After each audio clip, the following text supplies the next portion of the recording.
Okay सुनो बच्चे, chapter heat start करते हैं।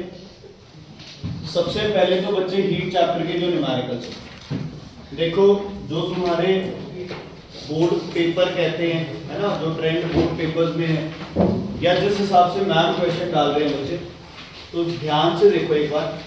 एक तो तुम्हें क्वेश्चंस आने चाहिए ये वाले, जैसे आइस है -5 डिग्री सेल्सियस पे और इसको चेंज करना है वाटर, मान लो एट 80 डिग्री सेल्सियस, तो ये क्या होगा, इसमें क्या बनाने पड़ेंगे, स्टेप्स बनाने पड़ेंगे।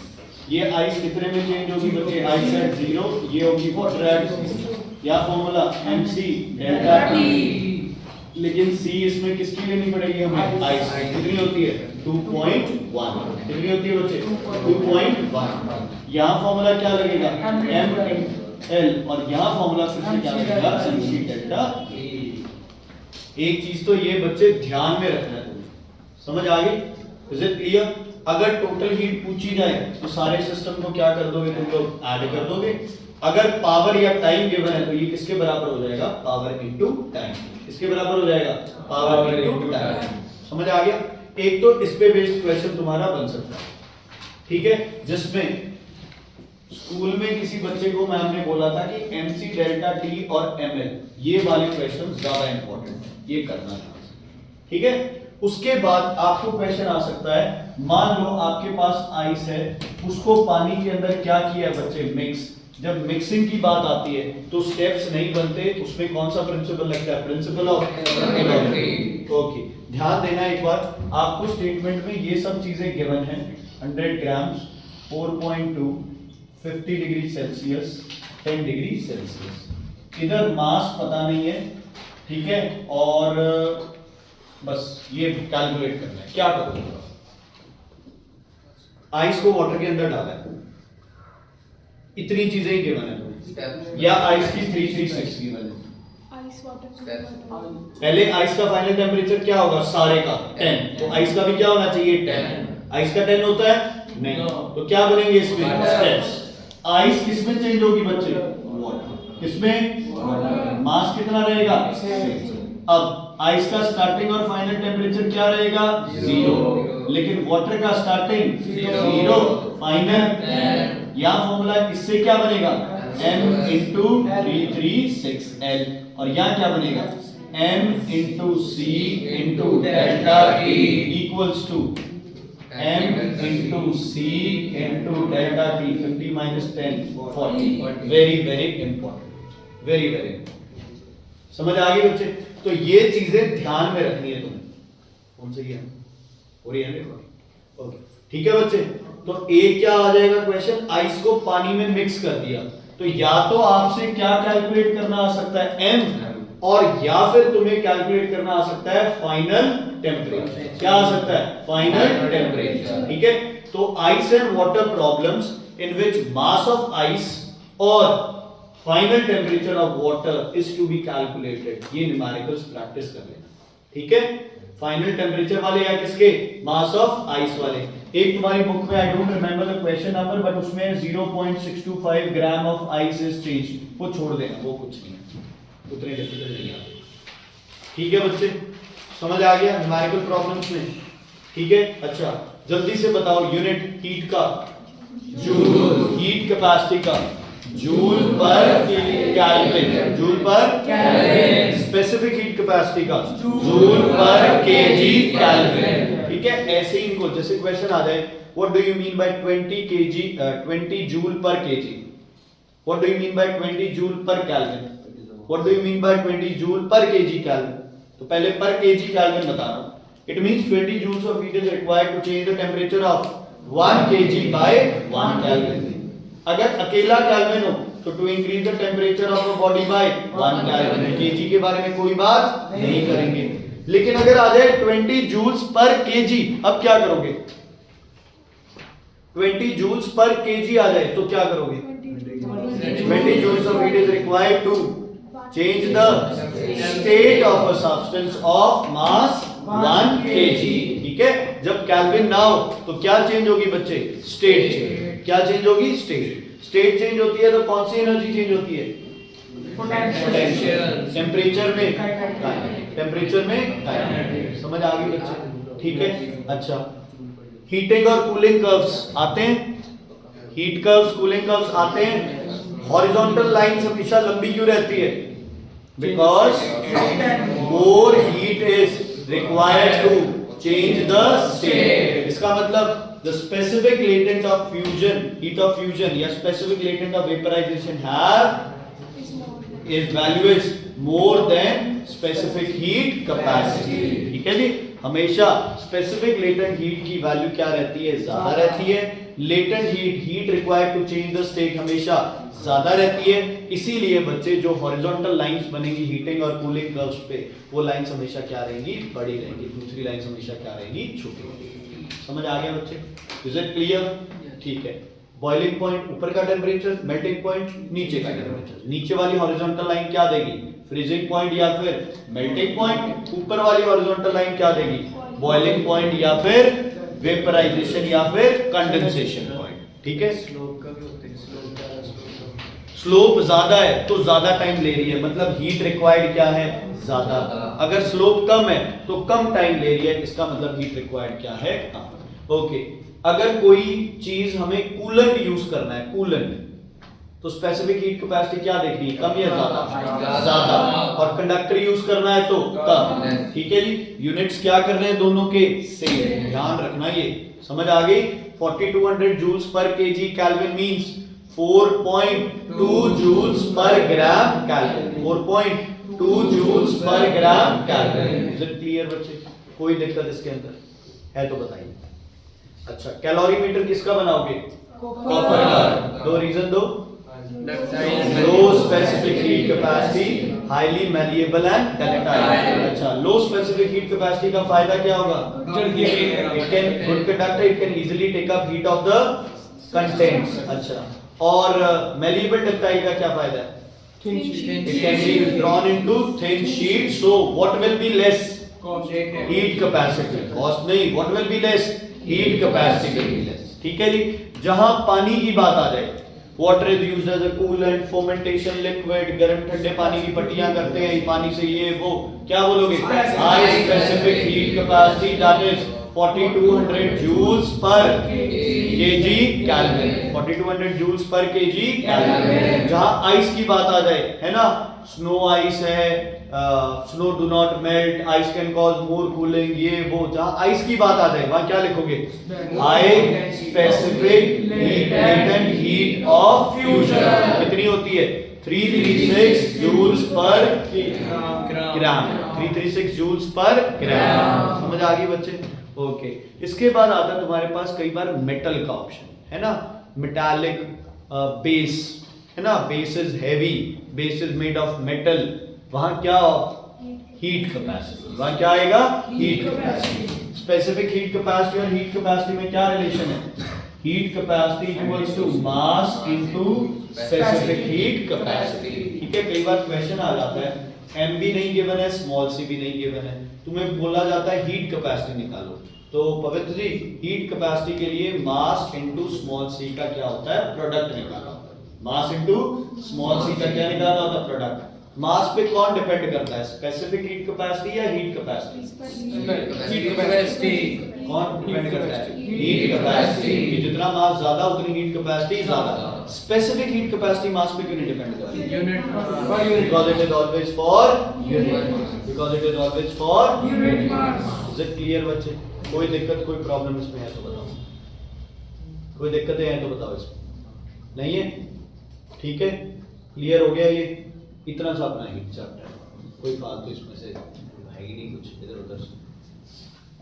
ठीक है, क्लियर? कोई दिक्कत है तो बताओ। नहीं?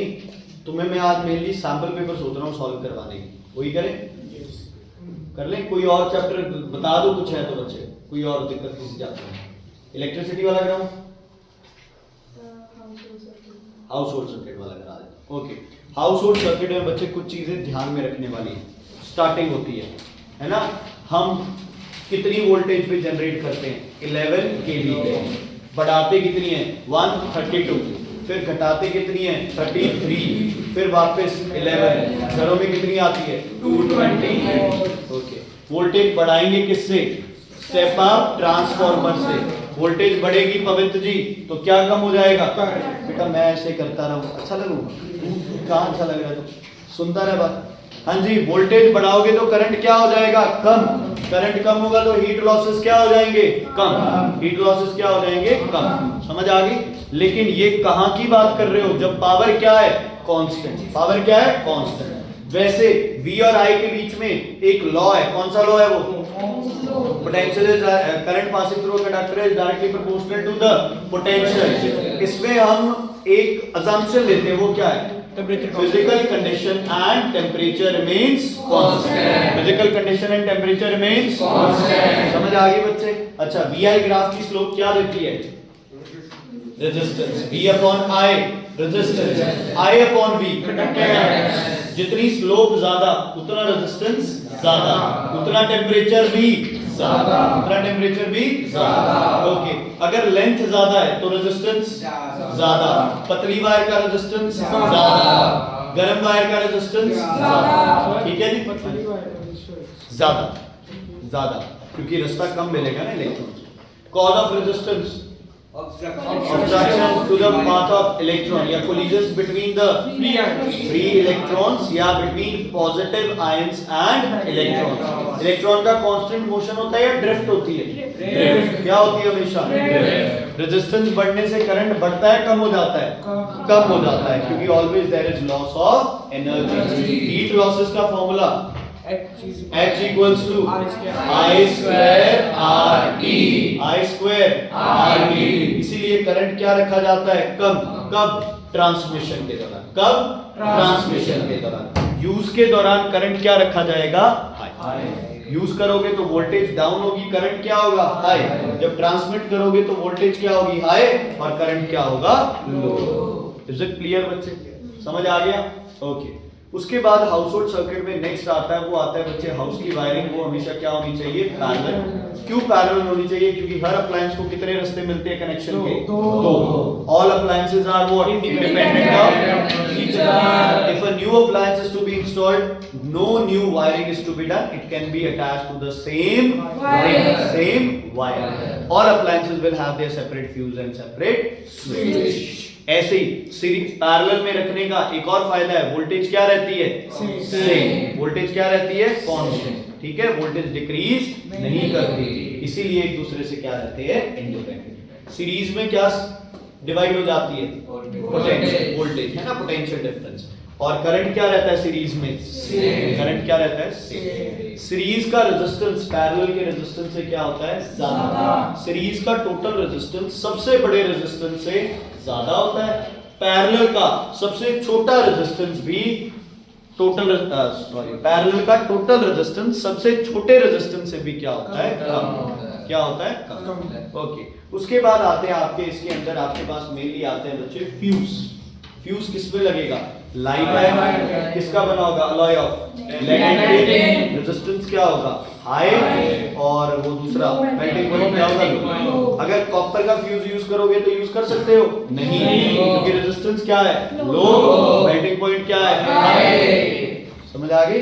ओके, फ्यूज हमेशा किस में लगेगा? Live wire. So that when the fuse melts it is the appliance is disconnected from the high potential wire।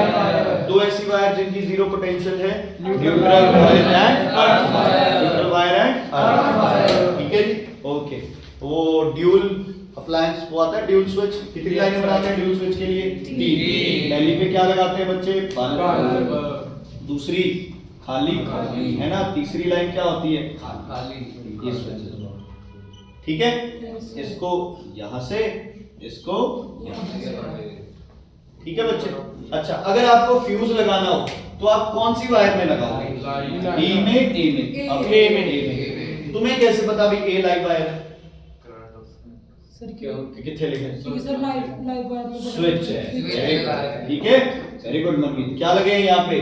Switch लगे हैं। तो या तो फ्यूज लगाया वहां स्विच लगेंगे, या जहां स्विच लगाया वहां क्या लगेगा? फ्यूज। क्योंकि स्विच और फ्यूज दोनों किस वायर में लगते हैं? हमेशा लाइव वायर में।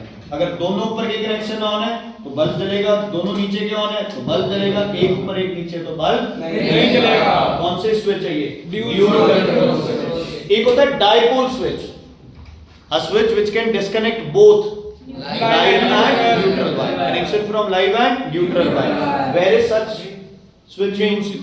Mains. Where is it used in? Mains. कहाँ पे? Mains. Is it clear? MCB. Miniature circuit breaker. MCB miniature circuit breaker. Fuse से अच्छा क्यों है? एक तो कन्वीनियंट है, दूसरा टाइम क्या लगता है कम, है ना. 1/10 ऑफ फ्यूज या कुछ भी उसमें 100 रिप्लेस नहीं करना पड़ता, तो कन्वीनियंट है, यूज करना कन्वीनियंट है आपके. ठीक है, चलो MCB हो गया, मिनिएचर सर्किट ब्रेकर. अगला टॉपिक बोलो. अर्थिंग. लोकल अर्थिंग का पता है? गड्ढा खोदो, क्या डालो उसमें? Aluminium pipe welded with a copper plate, attach a copper wire which will come in the household wiring. Okay, put what around it? NaCl और क्या डालेंगे उसमें? चारकोल. और क्या डालेंगे? पानी. to make the whole area what? Make the whole area conductive. ठीक है बच्चे, समझ आ गई? Okay. अप्लायंस की अर्थिंग कहाँ करोगे? Inner part of the outer body by removing a paint and putting a wire on the inner part of the outer body. Earthing किस से बचाती है?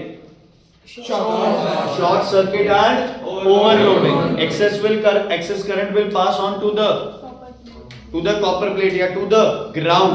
Excess current will pass to the ground. And who will melt? Fuse. Is it necessary to put a fuse along with earthing? Yes. Because earth will extract a large amount of current which will melt the fuse and the appliance will be safe. If there is no fuse, the connection of the appliance will not get disconnected. है ना? The connection will not be disconnected. The circuit will not be open. समझ आ गया बच्चे? Is it clear? Okay. उसके बाद अगर बात कर रहे हो आप इसकी सॉकेट की, सॉकेट जब आप देखते हो तो राइट साइड क्या होती है? Live, left side neutral. लेकिन प्लग में right side neutral, left side. ठीक है जी, सामने देखने में. अर्थ पिन लंबी होती है, क्यों?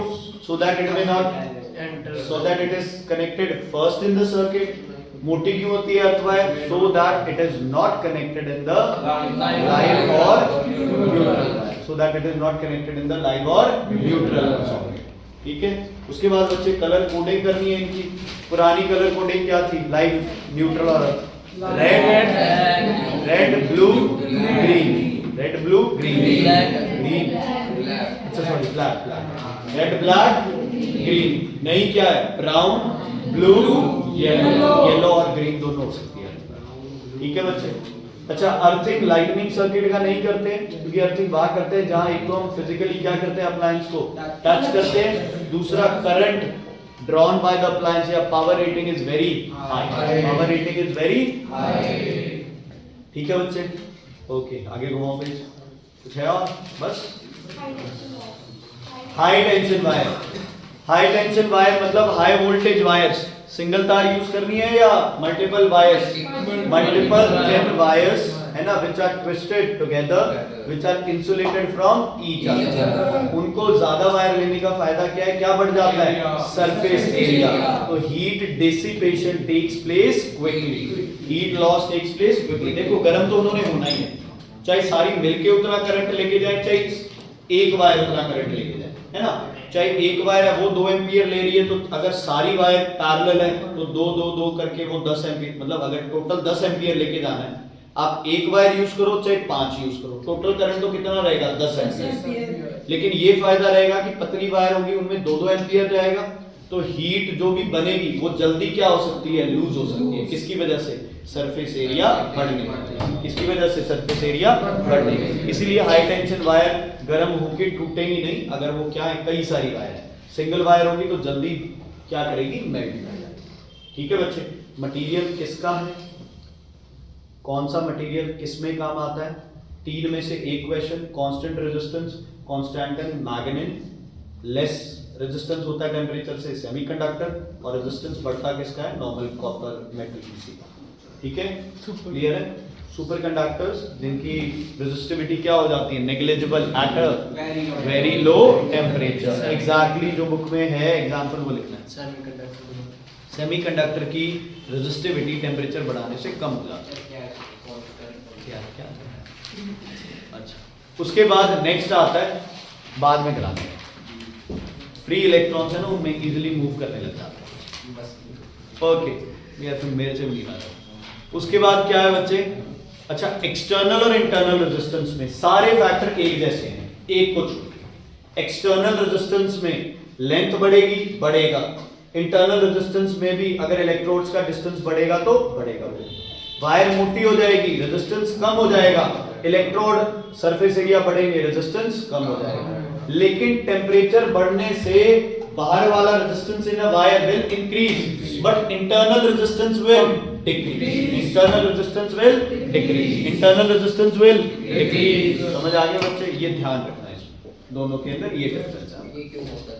इंटरनल रेजिस्टेंस, ये बच्चे obstruction offer to the flow of electrons in the internal circuit, और दूसरा क्या है, in the external circuit. EMF और टर्मिनल वोल्टेज बराबर कब हो जाएंगे, जब इंटरनल रेजिस्टेंस क्या होगा, जीरो।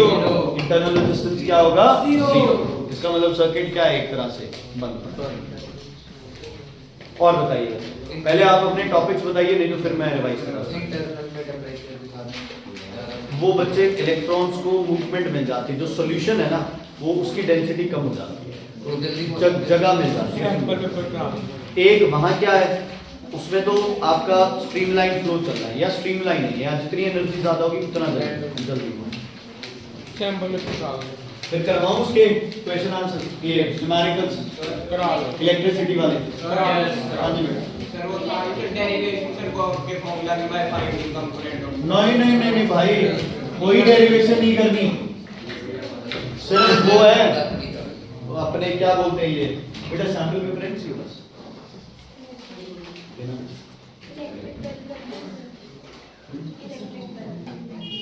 नहीं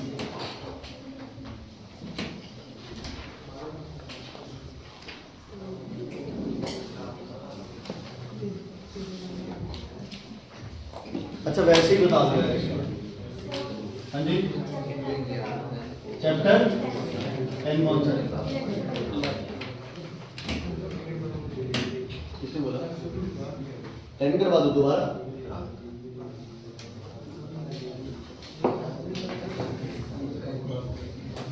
इसके बताओ भाई, वैसे ही बता दो, सीरीज पैरेलल है, क्या करोगे पहले? पहले क्या करोगे? 5 और 4 सीरीज, 9 1/9 और 1/3 पैरेलल, और ये और 8 क्या आ गए, सीरीज। क्या आ गए, सीरीज। ठीक है, ओके बच्चे। इलेक्ट्रोमैग्नेटिज्म जो आपका चैप्टर है, उसमें आपके मेनली कितने लॉज यूज हो रहे हैं, 3 या 4 लॉज यूज हो रहे हैं। ठीक है, सबसे पहले तुम्हारा है राइट हैंड थंब, जो प्रूव करता है कि a current carrying wire always has a magnetic field. तो अगर करंट कैरिंग वायर के साथ आप कोई भी कंपास रखें, मान लो एक वायर ऐसे करंट कैरी कर रही है ना, चाहे नॉर्थ साउथ जैसे भी ऐसे करंट कैरी कर रही है, तो अगर कंपास नीचे, तो राइट हैंड क्या कहता है, अगर ऐसे देखोगे तो नीचे कंपास है तो किधर मूवमेंट दिखाएगी, इधर, और अगर ऊपर कंपास है तो किधर मूवमेंट दिखाएगी, इधर। यही अगर करंट इस डायरेक्शन में, तो नीचे वाली कंपास किधर मूवमेंट दिखाएगी, इधर आउटवर्ड, और ये वाली किधर दिखाएगी, इनवर्ड। आउटवर्ड या इनवर्ड जो लिखते हो है ना, या तो वो ईस्ट वेस्ट उसके हिसाब से आएगा। अगर आप आउटवर्ड और इनवर्ड लिख रहे हो तो वो तुम्हें किसके हिसाब से करना है, कॉपी के हिसाब से। अगर कॉपी के अंदर जा रहा है तो इनवर्ड है, और कॉपी से बाहर आ रहा है तो वो क्या है, आउटवर्ड है। आपको अपने हिसाब से लिखना। समझ आ गई? ये कौन सा रूल है, राइट हैंड थंब रूल। कौन सा एक्सपेरिमेंट होता है इस पे बेस्ड, ओरस्टेड्स एक्सपेरिमेंट। जितना करंट बढ़ाओगे उतनी डेविएशन बढ़ जाएगी। समझ आ गई? जितना करंट बढ़ाओगे उतनी डेविएशन बढ़ जाएगी। अगर स्ट्रेट वायर की जगह उसका क्या बना दो, लूप, तो भी डेविएशन क्या हो जाएगी, बढ़ जाएगी। अच्छा, उस लूप के अंदर ये आयरन पीस रख दो तो वो क्या बन जाएगा, इलेक्ट्रोमैग्नेट। क्या बन जाएगा, इलेक्ट्रोमैग्नेट। और अगर स्टील रख दोगे तो क्या बन जाएगा, क्या बन जाएगा, परमानेंट मैग्नेट। ऐसे बताइए, ये इनवर्ट कॉपी के हिसाब से इनवर्ट। ठीक है, अच्छा सुनो, कौन सा पोल है ये, या कोई भी नहीं है? कोई भी कोई ये बेवकूफ बोलेंगे ना कई, साउथ पोल है बात। कौन सा पोल है ये? कुछ भी नहीं है। कुछ भी नहीं है, वही तो मैं कह रहा हूँ, ये पागल बोले जा रहे हैं। पोल है बीच में है। यही प्रॉब्लम है बेटा। करंट की डायरेक्शन तो गिवन है, पोल क्यों नहीं आएगा? बीच में है। करंट की डायरेक्शन गिवन है, यस और नो। तो बच्चे हम इसकी ये फ्रंट साइड को कौन सा पोल मानेंगे? South pole. और पीछे कौन सा पोल मानेंगे? North pole. क्या मानेंगे? North pole. ठीक है जी, क्लॉक रूल के हिसाब से। अगर पूछ ले what is direction of magnetic field here, यहां पे, तो क्या बोलोगे? क्या हो गया? बाहर वाला पोल क्या है? साउथ। साउथ में मैग्नेटिक फील्ड लाइंस क्या करती है? एंटर। लीव कहां से करती है? नॉर्थ से। तो अगर ये साउथ है तो आप बोलोगे magnetic field lines are inward. अगर ये नॉर्थ होता तो आप क्या बोलते? Magnetic field lines in the centre are outward. अब चेक कर सकते हो राइट हैंड से, ये करंट जा रहा है तो सेंटर में किधर जा रही है? बोलो इनवर्ड्स। ये इधर है, सेंटर में किधर जा रही है? इनवर्ड्स। ओके, मान लो अब कौन सा पोल होगा? North pole. तेरे बाल मैं ठीक कर दूंगा यार, 1 घंटा बैठ के, तू इधर देख ले।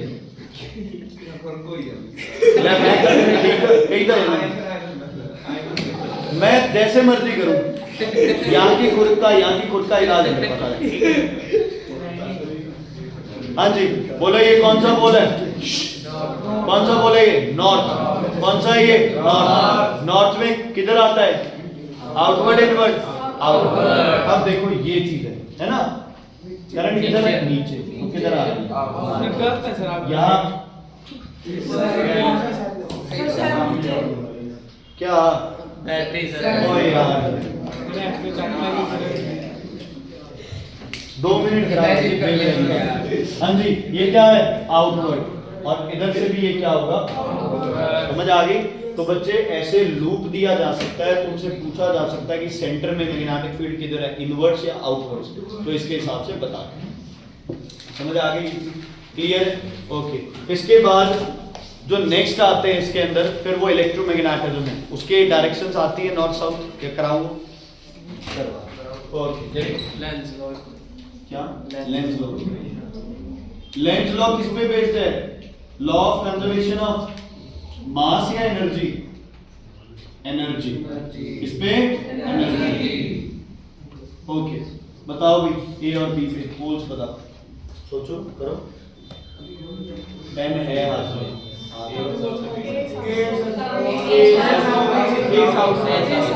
करंट पीछे से आगे की तरफ कैसे? पीछे से जा रही है वायर और करंट इधर से जा रहा है तो ऊपर, मतलब ये क्या हो गया? ये कौन सी डायरेक्शन हो गई? ये साउथ, ये नॉर्थ। वो नहीं आएगा, सिंपल कॉइल वाला नहीं आएगा। ठीक है, वो फिर आपको बाद में पेपर में भी कर सकते। हाँ जी बच्चे, क्लियर है? कोई दिक्कत इसमें है तो भी बता दो। क्लियर है बच्चे? अगर स्ट्रॉन्ग करना है तो number of coils turns current बढ़ा और क्या प्लेस कर दूं? Soft iron. ठीक है बच्चे? Is it clear? Sir voltage change करने से किस क्या करने से? Voltage change. हाँ, पोटेंशियल बढ़ाओगे तो करंट बढ़ जाएगा ना, ओम्स लॉ के हिसाब से।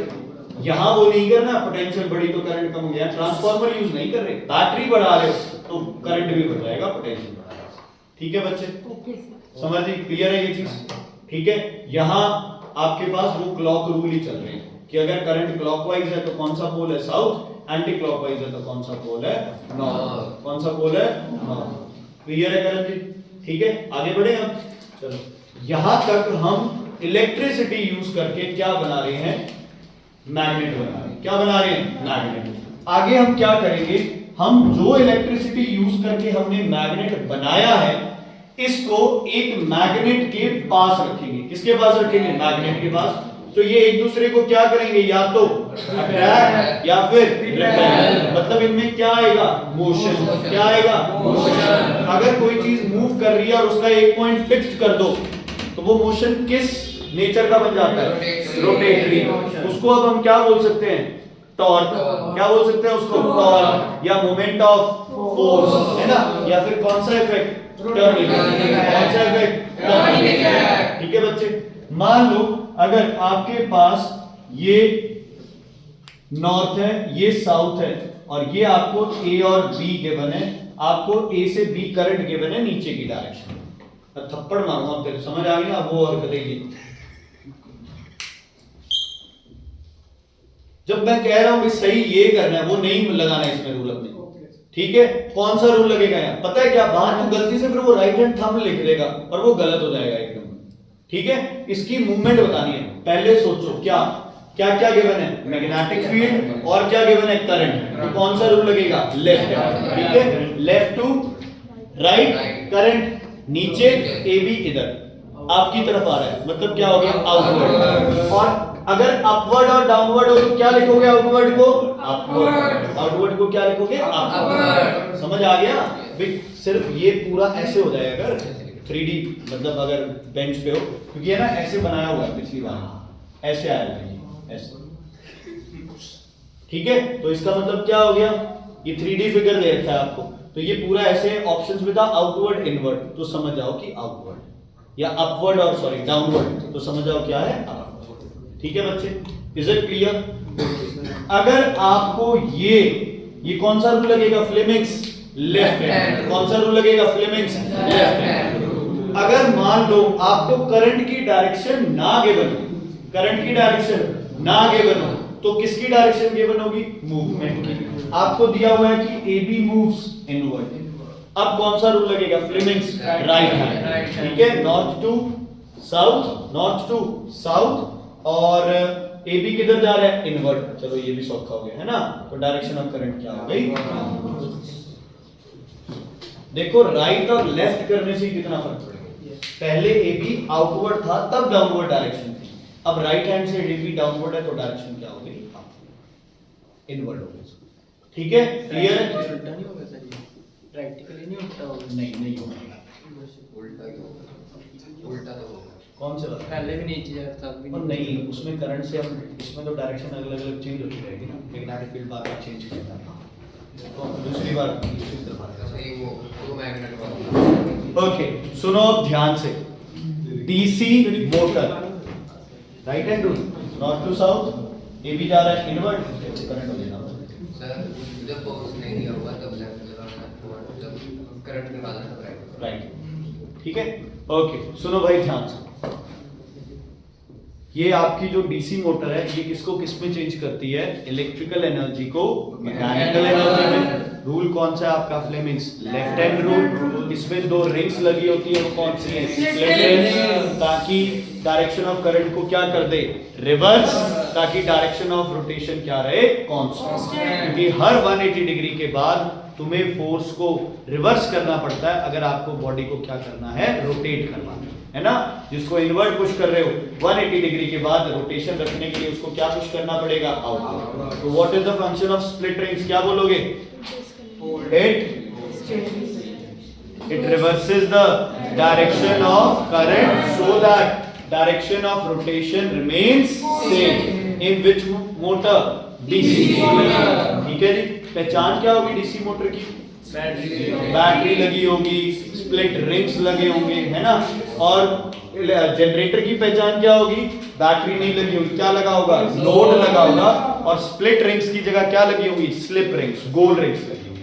जनरेटर में करंट की डायरेक्शन रिवर्स करने की जरूरत पड़ेगी नहीं, क्योंकि जो रोटेशन कांस्टेंट रहेगी तो ऑटोमेटिकली करंट क्या आएगा, कौन से नेचर का आएगा करंट, और एसी करंट। कौन सा आएगा, एसी करंट। कौन सा, एसी करंट। ठीक है, is it clear? Okay, DC motor की वर्किंग, सर एसी मोटर एक बार समझाओ sir. DC motor, AC generator बता रहे। DC डीसी मोटर की वर्किंग बच्चे, डीसी मोटर क्या करेगा, अच्छा वो वाले याद है, डीसी मोटर के अंदर जैसे आपने यहां रखा है कॉइल को, ठीक है, तो पहले कॉइल क्या करेगी, रोटेट कितने डिग्री पे, 90 पे। अब क्या होगा, बंद हो गया, करंट क्या हो जाएगा, बंद। आर्मेचर का करंट क्या हो गया, बंद। लेकिन ये रोटेट किस वजह से कर जाएगी, because of inertia of motion, because of inertia of motion. Okay, to avoid this use more coils instead of one. Use more number of coils at different angles. Use more number of coils than at different angles. Use more number of coils at different angles. समझ आ गई बच्चे? इतनी clear है? DC motor का clear है। अब बात करते हैं एसी जनरेटर। ध्यान से सुनो, इसके लिए तुम्हें दो लॉज पता होने चाहिए, उनको बोलते हैं फैराडेज लॉ। क्या बोलते हैं? फैराडे ने दो लॉ दिए थे। पहला क्या था? whenever there is change in magnetic flux linked with the coil, whenever there is a change in magnetic flux linked with the coil, it produces a EMF, it produces a EMF, और EMF से क्या बनेगा? Current. EMF से क्या बनेगा? Current. दूसरा law कहता है the rate of change in the EMF produced is directly proportional to the rate of change of magnetic flux। पहला कहता है मैग्नेटिक फ्लक्स बदलेगा तो करंट प्रोड्यूस होगा। दूसरा कहता है कि जितना ईएमएफ प्रोड्यूस होगा ये किस पे डिपेंड करेगा कि कितना मैग्नेटिक फ्लक्स क्या कर रहा है, चेंज कर रहा है। मतलब एक तरह से यार लॉ तो एक ही बनता है, इसके दो पार्ट्स हो गए। पहला बता रहा है कब होगा, दूसरा कह रहा है कि क्वांटिटी कितनी रहेगी। मनमीत जी ध्यान, तो दूसरा कह रहा है कि ईएमएफ की जो वैल्यू होगी, जो मैग्नीट्यूड होगा, ये डिपेंड करेगा कितना मैग्नेटिक फ्लक्स क्या हो रहा है, चेंज। ठीक है, क्लियर है बच्चे? ओके। एसी जनरेटर, रचित जी सुन लो। अब आपके पास इधर और इधर मैग्नेट्स है, बीच में आपके पास कॉइल है। कॉइल का प्लेन मैग्नेटिक फील्ड के क्या है बताओ? कॉइल का प्लेन मैग्नेटिक फील्ड के क्या है? परपेंडिकुलर है। मतलब मुझसे मैक्सिमम क्या पास कर रही है? Magnetic field line. क्या पास कर रही है? Magnetic field line. मुझे घुमा के अगर 90 डिग्री पे ले आएंगे, क्या ले आएंगे? 90 पे। अब मुझसे मैग्नेटिक फील्ड लाइंस कितनी पास करेगी? Maximum, minimum. मतलब मैं मैक्सिमम मैग्नेटिक फील्ड से किस पे आ गया? फ्लक्स से।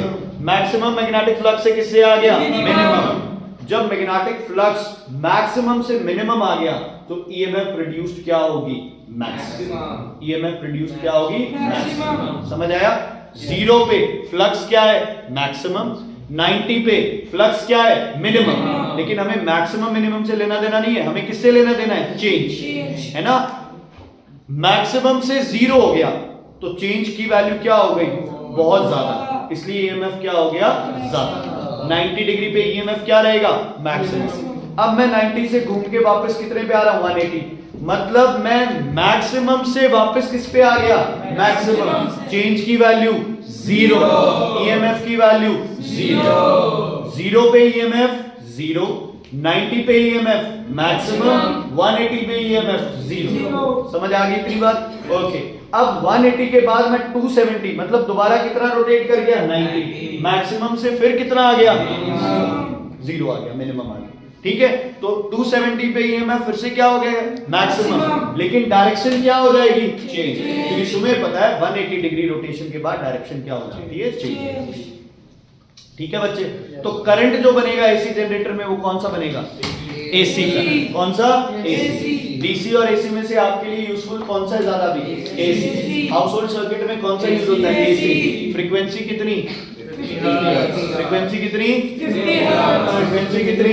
50। ठीक है जी। हाँ जी, क्या?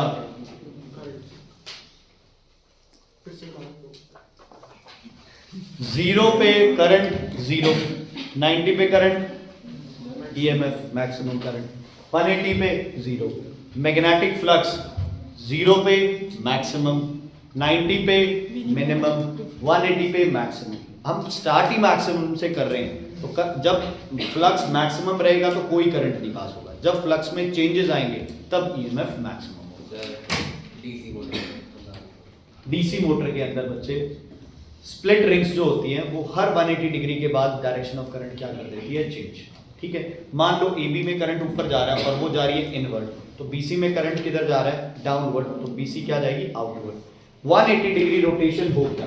अब इस AB को कहाँ आना पड़ेगा? आउटवर्ड, इसलिए इसमें डायरेक्शन ऑफ करंट क्या होना चाहिए? रिवर्स। तो स्प्लिट रिंग्स जो पॉजिटिव पे थी अब वो किस पे ज्वाइन होगी? नेगेटिव पे। नेगेटिव वाली कहाँ ज्वाइन हो जाएगी? Positive pay. तो डायरेक्शन ऑफ करंट क्या हो गया? रिवर्स। हाँ, मतलब वो सेम है तो रोटेशन क्या रहेगी? सेम है।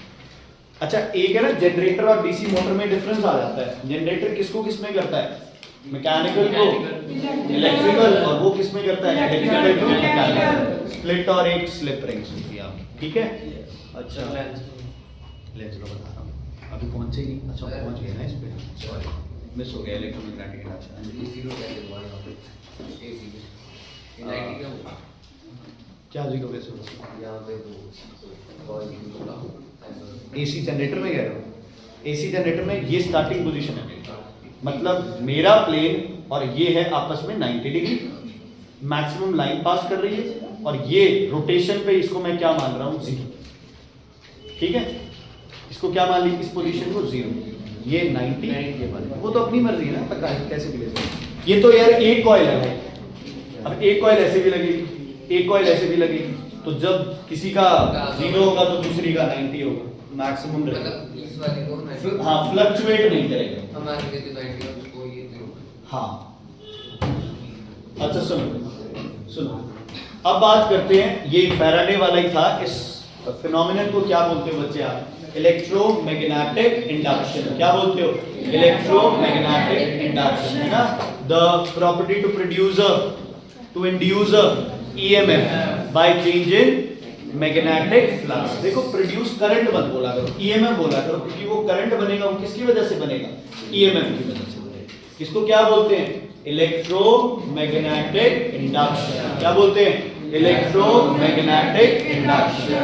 Okay, AC generator electromagnetic induction, transformer electromagnetic induction. ठीक है, ट्रांसफार्मर की, अच्छा ट्रांसफार्मर में स्टेप अप में क्या ज्यादा होंगी?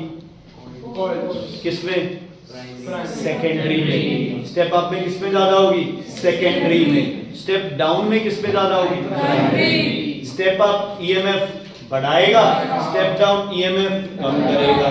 स्टेप अप में करंट कम होगा और स्टेप डाउन में करंट बढ़ जाएगा, क्योंकि पावर सेम है। वोल्टेज बढ़ाएगा तो ऑटोमेटिकली करंट क्या हो जाएगा? कम, और वोल्टेज कम करेगा तो ऑटोमेटिकली करंट क्या हो जाएगा?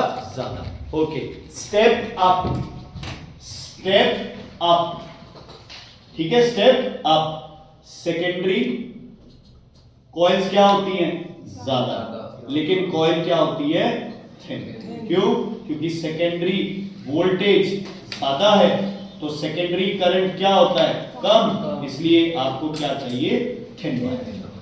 स्टेप डाउन में सेकेंडरी वोल्टेज क्या होती है? कम, तो सेकेंडरी करंट क्या हो जाएगा? ज्यादा, इसलिए वायर आपको क्या चाहिए? Thin. Losses in transformer, eddy currents, hysteresis, है ना? हीट लॉसेस थे, उनको कवर कैसे करोगे? Lamination, thin laminated sheets use करोगे, और क्या डालोगे उसके अंदर? ट्रांसफार्मर के अंदर ऑयल। क्या डालोगे? ऑयल, ताकि हीट क्या हो जाए? जल्दी से लॉस हो जाए। हिस्टेरेसिस क्या होता है? लैग। क्या होता है? लैग। प्राइमरी से सेकेंडरी में जब मैग्नेटिक फील्ड इंड्यूस होता है तो वो क्या लेता है? थोड़ा टाइम लेता है, प्लस क्या हो जाते हैं? लॉसेस। तो लॉसेस दूर करने के लिए क्या पुट करते हैं ट्रांसफार्मर में? Thin laminated sheets of soft iron, है ना? वो सेम सॉफ्ट आयरन। क्लियर है? और उसको ठंडा रखने के लिए क्या डालते हैं? ऑयल। एडी करंट से बच्चे आगे हीट प्रोड्यूस होती है, तो उस हीट को डिसिपेट करने के लिए ऑयल डालते हैं। ठीक है, अच्छा टर्न रेशियो क्या होता है?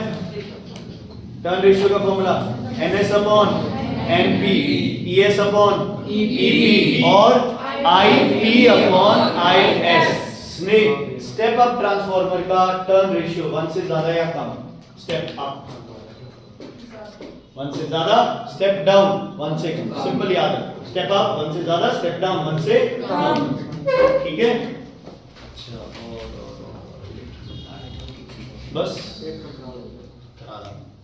बस। अरे हाँ, लेंथ रोल आएगा भाई।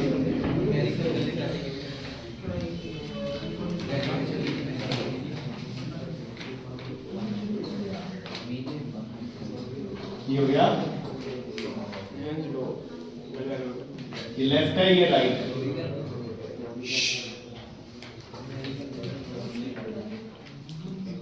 ओके ध्रुव, समझ।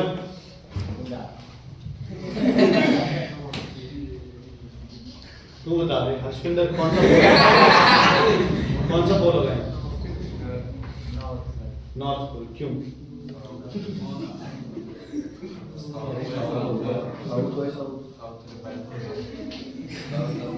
ध्रुव कौन सा बोला? गारंटी देता हूँ ध्रुव अगर सही आंसर बता दे, मैं पढ़ाना छोड़ दूं अगर ये ध्रुव सही आंसर बता दे। पक्का?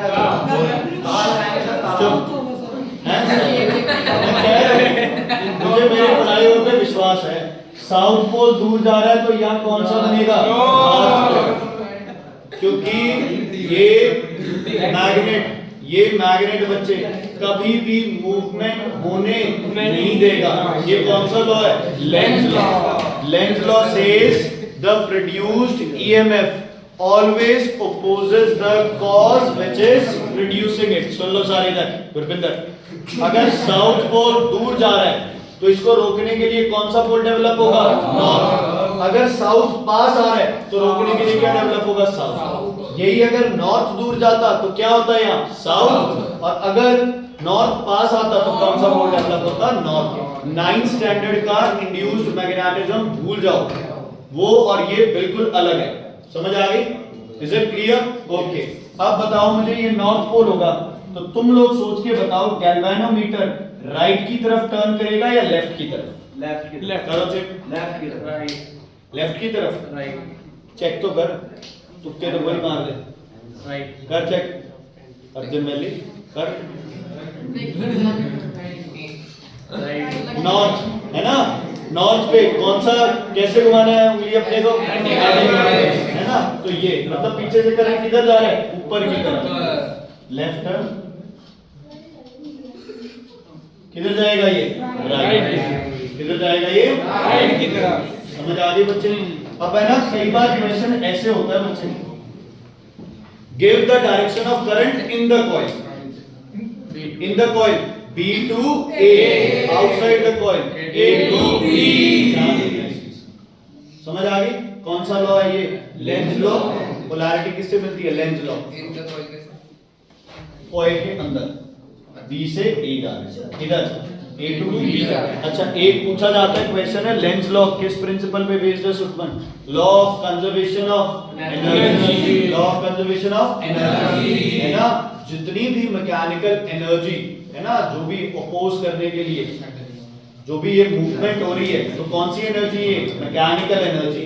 इस मैकेनिकल एनर्जी में जितनी भी वेस्टेज होगी वो क्या बन जाएगा बच्चे? ईएमएफ बन जाएगा। The loss of mechanical energy will be equal to EMF. Loss of mechanical energy will be equal to EMF. Electromotive force या इलेक्ट्रिकल एनर्जी में क्या हो जाएगा? चेंज। किसमें? किसमें? लेंज लॉ के। किसके अंदर? लेंज लॉ के। पूछो क्या हो गया? नहीं आएगा, और के साथ है, बस ये भरोसा है। ठीक है, क्लियर है?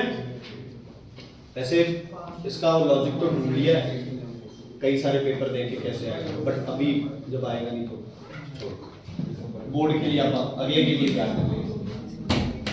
ठीक है, इसके 3-4 बुक्स की जो सही बोर्ड पैटर्न के हिसाब से आएगा वो देख लिया मैंने। अगर बैटरी लगा दी दो मैग्नेट पास करके तो उससे कोई आएगा तो दिखते नहीं है। ऐसे आ सकता है भाई क्वेश्चन कि इधर भी वो कॉइलिंग वाला है, गैल्वेनोमीटर है, इधर भी गैल्वेनोमीटर है ना? और तुम्हें एक मैग्नेट दिया हो, दोनों तरफ ईएमएफ प्रोड्यूस होगा, तो इधर जाएगा तो पोलैरिटी अगर साउथ इधर जाए, तुम उसे इंडिविजुअल देखो। समझ आ गई? तुम उसे क्या देखो? इंडिविजुअल देखो। जब इसको इधर लेके जा रहे हो तुम सिर्फ इधर वाला देखो कंसेप्ट, यहाँ किया, फिर जब इधर जा रहा है तो तुम इधर वाला कंसेप्ट देखो। समझ आ गई? एक क्वेश्चन है, एक ये देखो, ये रहा, ये वाला क्वेश्चन, पेज नंबर है ये, नहीं मतलब तुम समझ नहीं पाओगे इसे। इधर देखो बेटा, देखो वो क्वेश्चन ऐसे जो क्वेश्चन है ना, इसमें कॉइल्स दी हुई है, तो तुम्हें ये बताना है कि किसमें ईएमएफ ज्यादा बनेगा, तो तुम कॉइल्स देख के बता दोगे जिसमें कॉइल ज्यादा उसमें ईएमएफ ज्यादा है, क्योंकि इसमें डायरेक्शन है ना दोनों तरफ दे रखी है। बट पेपर में अगर ये आ जाए तो तुम्हें डायरेक्शन किस तरफ दी होगी? एक तरफ, है ना? तो अगर मान लो यार ये वो कॉइल वाला है, यहां भी कॉइल लगी है, ये नॉर्थ है, ये साउथ है, इधर जा रहा है ना? तो यहां कौन सा पोल डेवलप होगा? यहां कौन सा डेवलप होगा? समझ आ गई? समझ आ गई? नहीं है? अच्छा, नॉर्थ, इसको भूल जाओ ना, ये नॉर्थ दूर जा रहा है तो कौन सा डेवलप होगा? साउथ। अब इसे भूल जाओ, साउथ पास आ रहा है तो कौन सा डेवलप होगा? साउथ। Is it clear? समझ आ गया बच्चे? तो जो भी तुम्हारा क्वेश्चन बनेगा, दोनों राइट जाएंगे या दोनों लेफ्ट जाएंगे, वो अपने हिसाब से देखना। ठीक है? अच्छा, एक और है इसमें थोड़ा सा डिफिकल्ट क्वेश्चन है।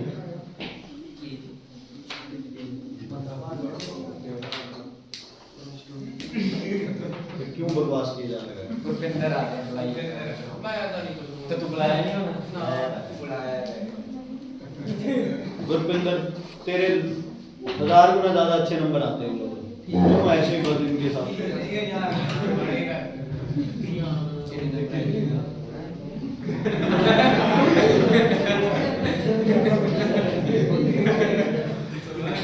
सीरियसली यार, आज एक बच्चे ने ऐसी बात कही, बड़ा बुरा लगा। मैंने कहा कि समझदार बच्चों आंसर दो।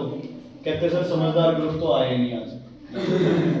मतलब बच्चे खुद को ही ऐसे मानने लगे, तो बताओ ऐसे ऐसे काम करें। और ये समझदार मेरा भी हो रहा है।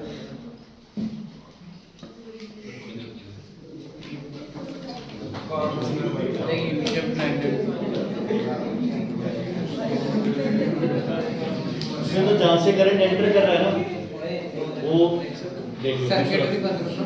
ओके, सुनो बच्चे ध्यान से, सर्किट बंद करके सुनो बच्चे ध्यान से, इधर देखो। आपको ये क्वेश्चन गिवन है और ये मैग्नेट इसके अंदर से मूव करेगा। ध्यान से सुन लो भाई, ध्यान से सुन लो। देखो, state the polarity at the top end of the coil when the magnet leaves the coil. Magnet enter करके मैग्नेट यहां से लीव कर रहा है ना? तो ये है नॉर्थ, ये है साउथ। आपसे पूछा है कि टॉप पे कौन सी पोलैरिटी होगी, बताओ।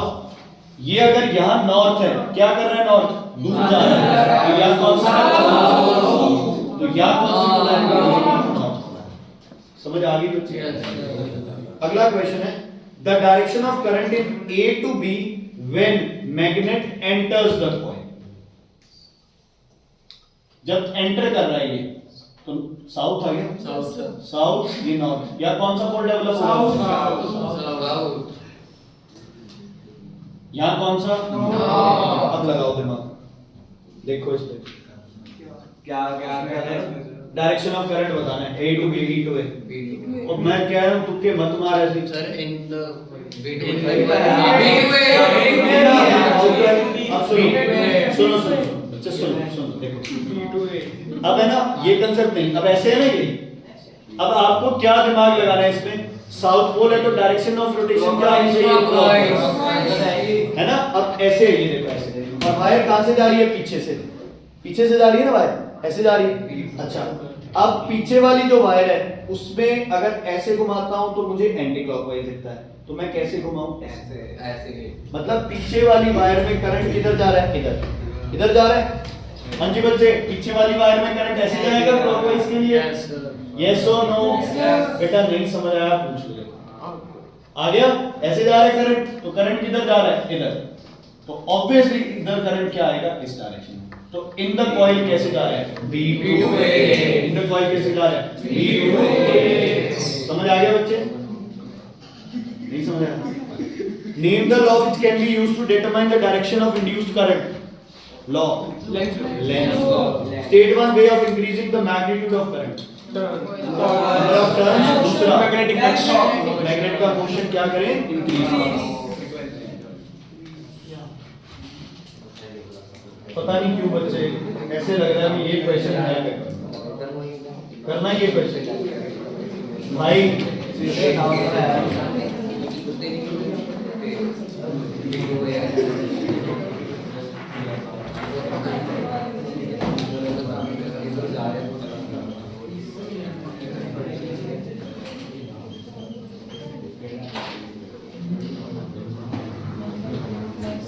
पता नहीं क्यों बच्चे, मुझे पूरी उम्मीद है भाई ऐसा कोई क्वेश्चन है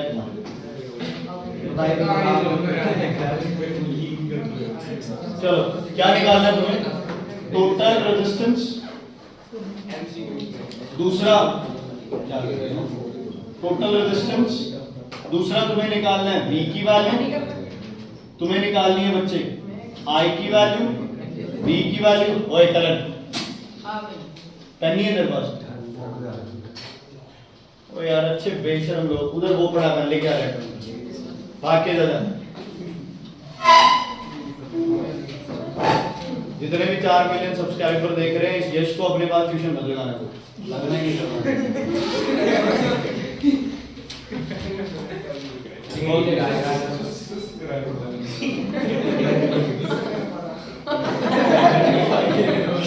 भाई देखो और हर्षपिंदर से कोई सब्जी लेने मत जाना।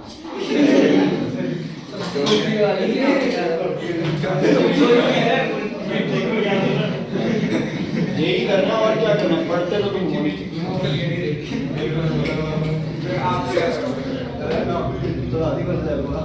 मैं तो 9th वालों को और पागल बना दूंगा किसी को। ये क्या बोल रहा सर? तुझे सुनाई दिया है नहीं सुनाई दिया? कोई वीडियो दे करो करो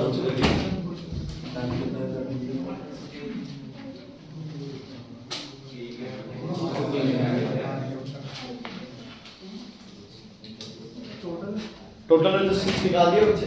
यस सर। ये दोनों किसमें है? सीरीज में। इसके साथ क्या हो गया? पैरेलल। 8 और 2 क्या हो गए? पैरेलल। आंसर आ गया हमारे पास 1.6 ओम्स। ये आया कि नहीं आया? ये आर एक्सटर्नल आया है ना? टोटल होगा तो 1.6 प्लस 0.4 कितना आ गया? 2 ओम्स। आई के लिए कौन सा फॉर्मूला लगाया? E equals to I capital R plus small r। 4 equals to I capital R plus small r कितना है? 2। तो I की वैल्यू आ गई 0.5 2 एम्पियर। और V equals to I R कौन सा ले बेटा बताओ? 1.6 इक्वल्स टू 3.2 वोल्ट्स।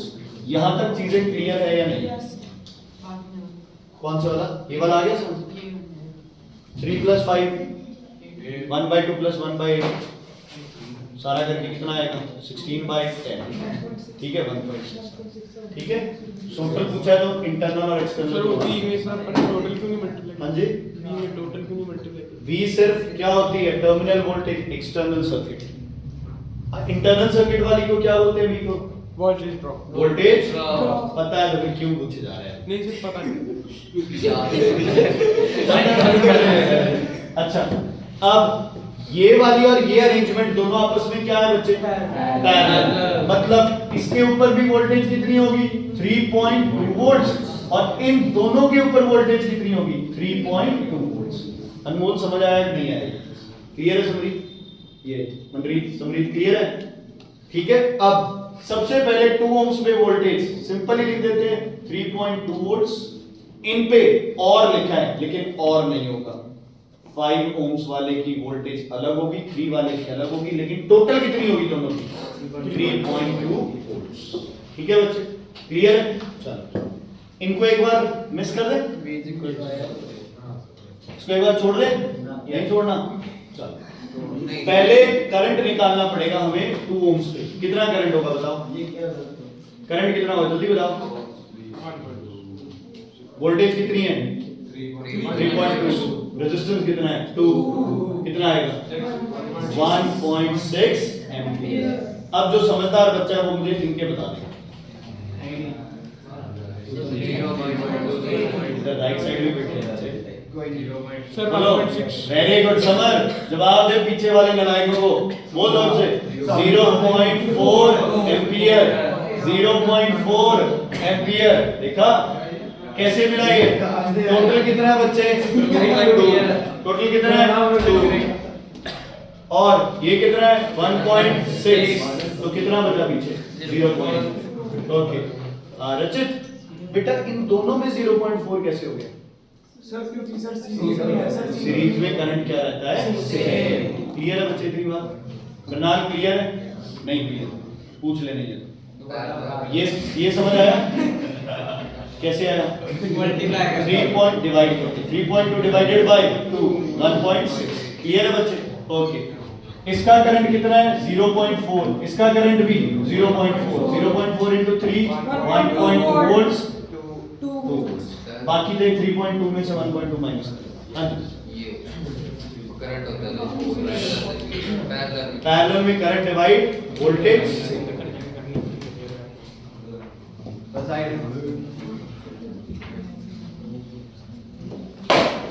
दो लेंस है, दो रिफ्रैक्टिव इंडेक्स से बने हुए हैं। एक लेंस दो रिफ्रैक्टिव इंडेक्स से बना है, तो इमेजेस कितनी मिलेगी?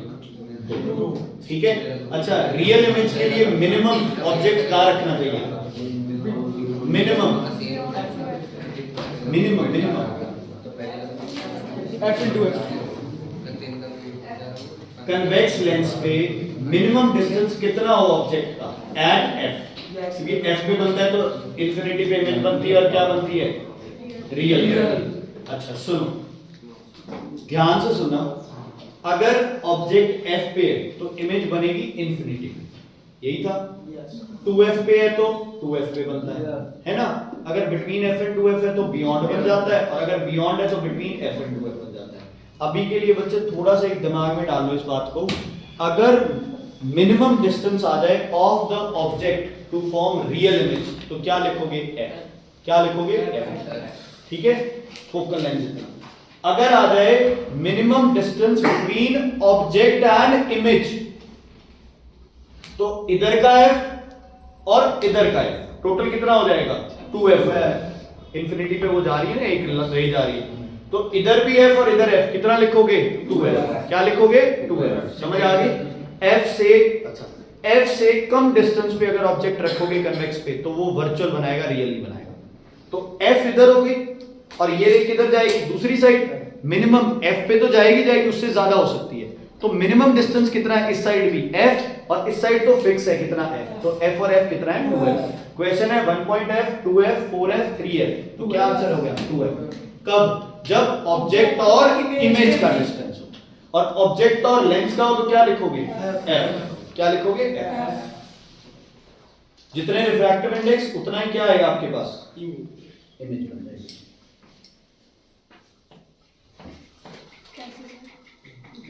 दो रिफ्रैक्टिव इंडेक्स है तो लाइट्स कितनी डायरेक्शन में डाइवर्ट होगी? दो डायरेक्शन में। तो एक रिफ्रैक्टिव इंडेक्स अपना बनाएगा, दूसरा अपना बनाएगा। अच्छा, स्लोप दे रखी है आपको, है ना? एक स्लोप सबसे ऊपर है P, सबसे नीचे है S। VI ग्राफ की स्लोप दे रखी है, एक P सबसे ऊपर है, S सबसे नीचे है। फ्यूज किसका बनाओगे? VI ग्राफ की स्लोप है, VI ग्राफ की स्लोप है, ऊपर P है, नीचे S। फ्यूज किसका बनाओगे? S का। ध्रुव ही बताएगा, बता दो, मुझ पे ट्रस्ट कर, सही बताएगा। मुझ पे ट्रस्ट कर, कह तो रहा हूं तेरे को। ठीक है, क्या होगा बच्चे? T रेजिस्टेंस क्या है? हाई। रेजिस्टेंस क्या है? हाई। तो फ्यूज क्या बनेगा? हाई रेजिस्टेंस का। अगर ट्रांसमिशन वायर होती तो किसकी बनाते? S। अच्छा, अगर बल्ब की वायर होती तो P, अगर हीटर की वायर होती तो P। समझ आ गई बच्चे? Is it clear? अच्छा, टोस्टर में कौन सी वायर यूज करोगे? P या S? टोस्टर में P या S? नहीं, S करेंगे, ठंडा होता है टोस्टर। क्या यूज करेंगे? P, क्योंकि P वायर क्या करेगी? रेजिस्टेंस क्या है उसका? ज्यादा है, तो हीटिंग इफेक्ट्स क्या होंगे? ज्यादा। सर पर जितना ज्यादा करंट होता है उतना ज्यादा वो नहीं होता sir. Excuse me sir, P का रेजिस्टेंस ज्यादा होगा। सर P की ज्यादा होगा, P upon I। Excuse me sir, sir वो क्या नाम है सर, जितनी ज्यादा H is equal to I square RT, तो जितनी ज्यादा करंट होगा उतनी ज्यादा हीट होगी सर। तो फिर टोस्टर के लिए हमें हीट चाहिए तो करंट ज्यादा होना चाहिए, चाहिए ज्यादा। हम फिर पोटेंशियल कम होना चाहिए। वो रेजिस्टेंस करता है जो एनर्जी चेंज करता है, जो एनर्जी चेंज करेगा ना वो रेजिस्टेंस करेगा, वो हीट लॉसेस है। बता बेटा, सुनो, जो टोस्टर होता है ना उसकी वायर में करंट तो आप ज्यादा पास कराते ही हो। जो भी आपके हीटिंग डिवाइसेस है उनमें करंट तो ज्यादा, जैसे टोस्टर है, हीटर है, चलो इसमें करंट जितना ज्यादा होगा उतना वो गर्म क्या होगा? ज्यादा होगा। लेकिन हीट एनर्जी में चेंज भी तो होना जरूरी है। आप मोटी वायर यूज कर लो और करंट फुल देते रहो, क्या फर्क पड़ेगा? कोई फर्क नहीं पड़ेगा। इसलिए जो आप बीच में वायर डाल रहे हो उसका रेजिस्टेंस क्या रखो, हाई, ताकि करंट भी बढ़ा रहे हो। आपको पता है करंट ज्यादा हो सुमन थप्पड़ आए, समझ आ गई ना। अगर करंट ज्यादा होगा तो क्या होगी बच्चे, इलेक्ट्रॉन्स की मूवमेंट भी ज्यादा होगी, मूवमेंट ज्यादा होगी तो लॉसेस भी क्या आएंगे, ज्यादा। एक और है बच्चे, क्वेश्चन करो ये।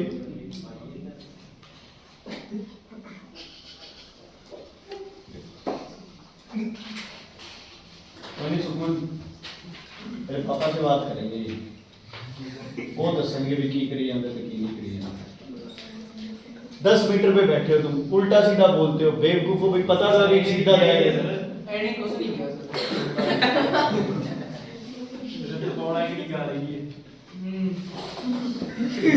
करो टोटल रेजिस्टेंस निकालो, जल्दी करो।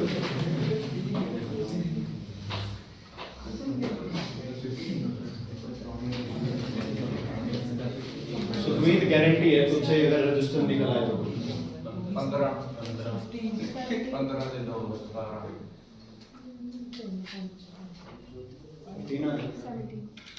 17 आ रहा है। एक्सटर्नल कितना है और टोटल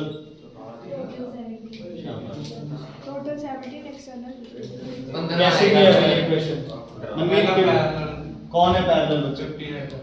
15 एंड 15 पैरेलल है। अच्छा फिर 15 सीरीज क्या हो गया बच्चे? 30 और 30 पैरेलल, 1/30 1/30 2/30 30/3 50। तो ये हो गया 15 ओम्स और टोटल रेजिस्टेंस आ गया 17 ओम्स। आई की वैल्यू निकाल 0.2 एम्पीयर। पक्का? क्या होगा? 13.4/17 कितना आ गया? 0.2 एम्पीयर।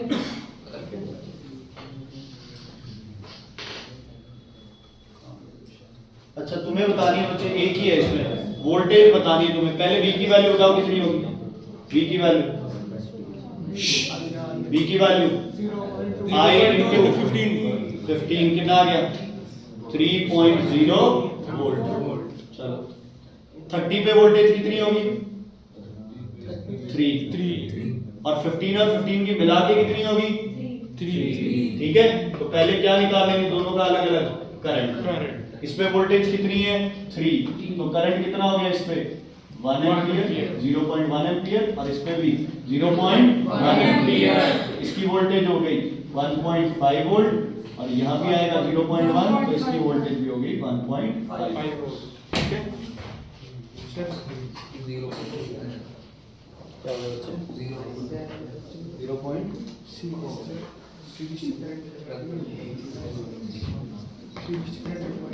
एक यार है ना पेपर में, मैं चलो सैंपल पेपर तुमसे शेयर करूंगा, वो शिमल मैम का पेपर है जो, उसमें ना मैम ने आर की वैल्यू निकालनी बोली हुई है, कैपिटल आर, और टोटल दे रखा है, तो निकालोगे आर को क्या लेट कर लोगे? आर ही, और दो इक्वेशन, एक इक्वेशन बन जाएगी और टोटल रेजिस्टेंस आर के बराबर हो जाएगा। जैसे तुम्हें इसकी वैल्यू क्या दे रखी होती? आर है ना, और टोटल रेजिस्टेंस दिया होता तुम्हें 15, तो निकाल सकते थे। यस। R प्लस 15 सीरीज में हो गए, और फिर क्या करते? 1/30 plus 1/R plus 15 equals to जो दिया होगा 1/50। सर सीरीज में सर क्या करंट डिवाइड नहीं होता ना?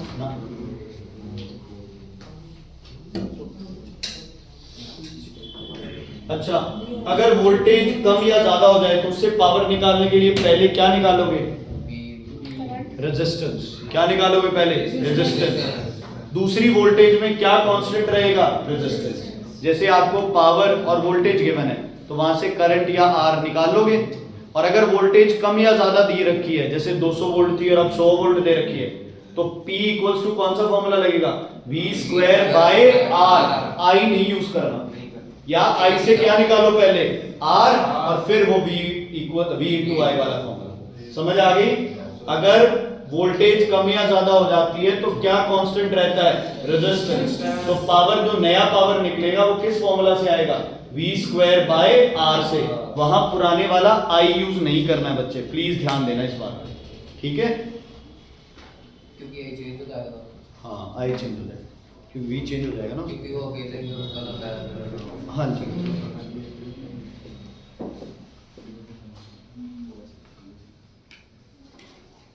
पावर है 5 किलोवाट, वोल्टेज है 200 वोल्ट। पावर है 5 किलोवाट, वोल्टेज है 200 वोल्ट। लिखना नहीं आता, अनपढ़। फ्यूज की रेटिंग 200 वोल्ट, फ्यूज की रेटिंग है 8 एम्पियर। 8 एम्पियर। बताओ ये फ्यूज सही लगाया हुआ है गलत लगाया हुआ है? ये फ्यूज सही है या गलत है? सर आई कितना किलो है? 8 एम्पियर करंट, वो फ्यूज दिया है 8 एम्पियर का। तुम्हें तो बताना है कि फ्यूज सही है या गलत है।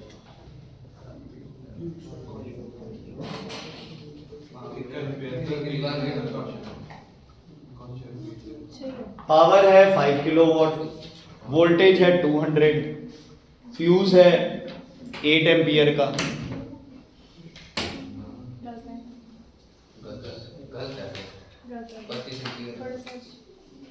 क्या निकालोगे पहले? करंट कितना है? करंट निकालो कितना है? 25 एम्पियर है। फ्यूज कितने का दे रखा है? 8 का। तो कैसे सही है? फ्यूज तो मेल्ट हो जाएगा तभी। मैडम रेजिस्टेंस निकाल लो बेटा, 8 एम्पियर गिवन है। ये अब तुम खुद सोचो, क्वेश्चन वाले ने 8 ही क्यों दिया? क्योंकि रेजिस्टेंस की वैल्यू क्या हो सकती है शायद इसमें 8, तो बच्चा क्या कर देता है? टिक कर देता है। ये ध्यान रखना है, ठीक है।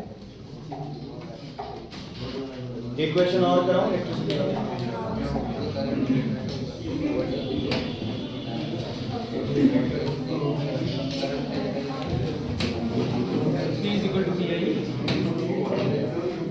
बच्चे नहीं हुआ चीजें, नहीं हुआ तो बोलो। हो गया? हो गया क्वेश्चन?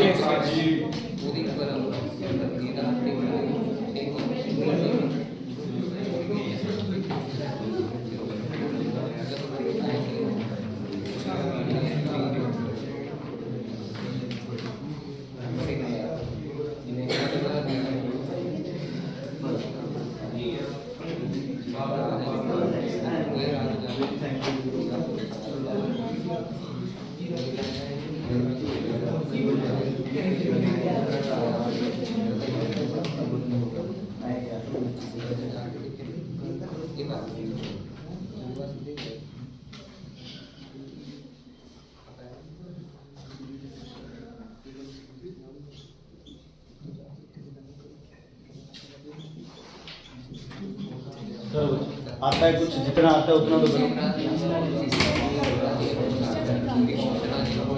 फ्यूज का 8 एम्पियर रेटिंग दी।